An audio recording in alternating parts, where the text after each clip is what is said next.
বলুন তো আজ 90% মুসলমানের দেশে কত পার্সেন্ট মুসলমান সালাদটুকু আদায় করে, যে সালাত তার উপর ফরজ করা হয়েছে দিনে 5 বার। হ্যাঁ, আজ মুসলমানরা দিনে 5 বার সালাত আদায় করতে পারছে না। এই কারণে, কারণ ইহুদিরা তারা তো জানে যে মুসলমানদেরকে তো আল্লাহ বলেই দিয়েছেন, ইয়া আইয়ুহাল্লাযীনা আমানু ইসতাঈনু বিস-সাবরি ওয়াস-সালাহ ইন্নাল্লাহা মা'আস সাবিরিন। হে ইমানদারগণ, তোমরা তো আমার কাছে সাহায্য প্রার্থনা করবে নামাজ এবং ধৈর্যের মাধ্যমে।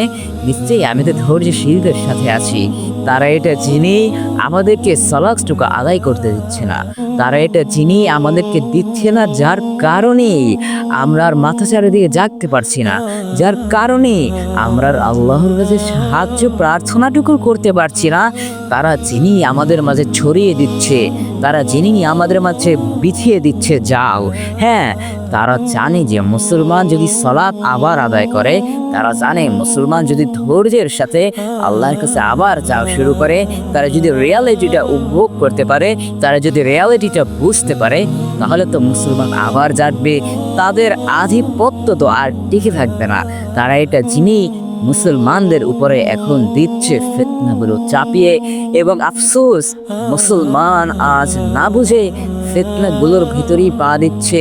আফসোস, মুসলমান আজ না বুঝে এই জালের ভিতরেই পা তারা ঢুকিয়ে দিচ্ছে। অতএব জাল চিনতে শিখো, পা দিতে শিখো, ফিতনা চিনতে শিখো।